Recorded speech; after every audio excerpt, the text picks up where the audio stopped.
Herzlich willkommen auf dem Wunderhof bei Zeichnen und Malen mit Pedro und Rosa. Ich bin Evi Steiner-Böhm, ich bin Künstlerin und ihr seid hier in meinem Atelier.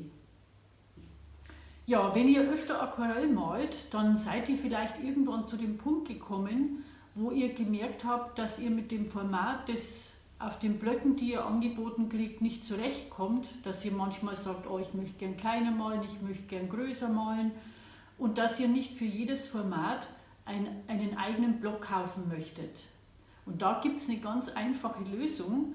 Ihr kauft euch große Aquarellbögen, die gibt es so groß wie jetzt diese weiße Unterlage, und dann könnt ihr die in der Größe zurechtschneiden, wie ihr die braucht. Aber dann müsst ihr das natürlich aufkleben, weil ihr wisst, beim Aquarellmalen, da dehnt sich das Papier aus, das darf sich nicht wellen und deswegen kleben wir das dann fest.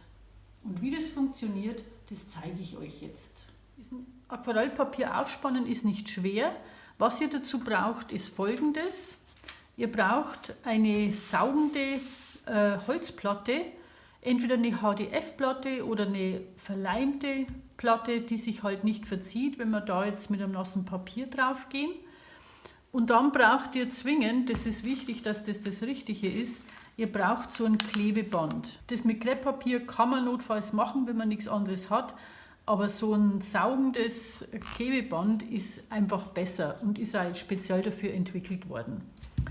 Von diesem Klebeband, das gibt es bei den Großhändlern zu kaufen, wieder, ich will da keine Werbung für irgendjemanden machen, das haben die alle, schneidet ihr euch bitte für die langen Seiten 2 Streifen runter und für die kurzen Seiten 2 Streifen runter.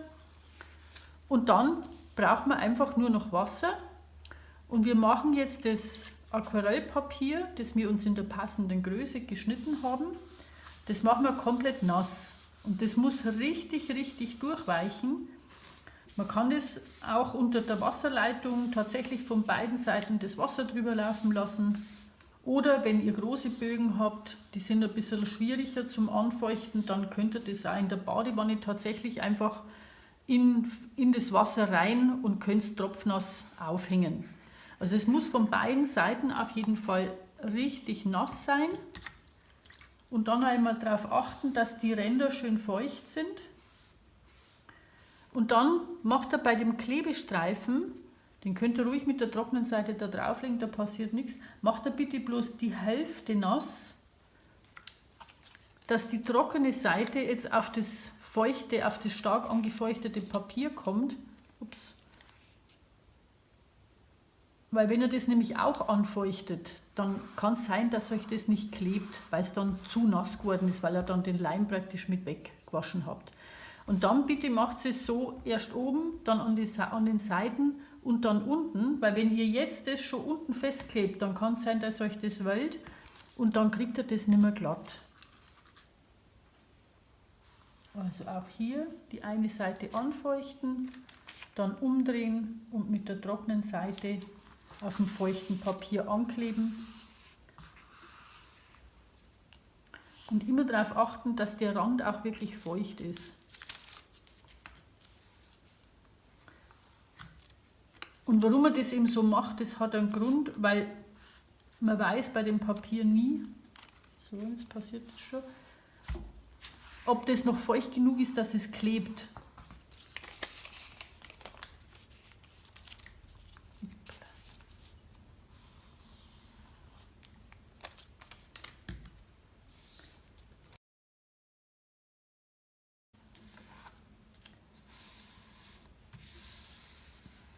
So, und ihr merkt, dass das Papier sich jetzt schon zu wellen anfängt, ne?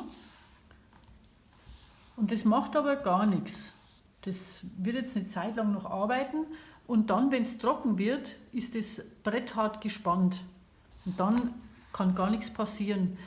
Dann bemalt ihr das, so wie ihr das halt möchtet, und dann am Schluss schneidet ihr das hinterher mit einem kleinen Messer, schneidet ihr das runter.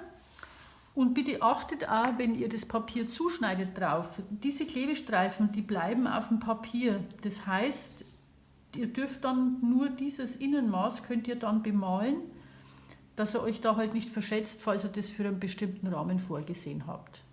Das war es eigentlich schon. Wenn ihr nicht zurechtkommt, dürft ihr mir gerne über die Homepage schreiben und Fragen stellen. Die Adresse ist ja immer eingeblendet am Ende vom Video, aber ich glaube, das schafft eigentlich jeder. Dann bis bald.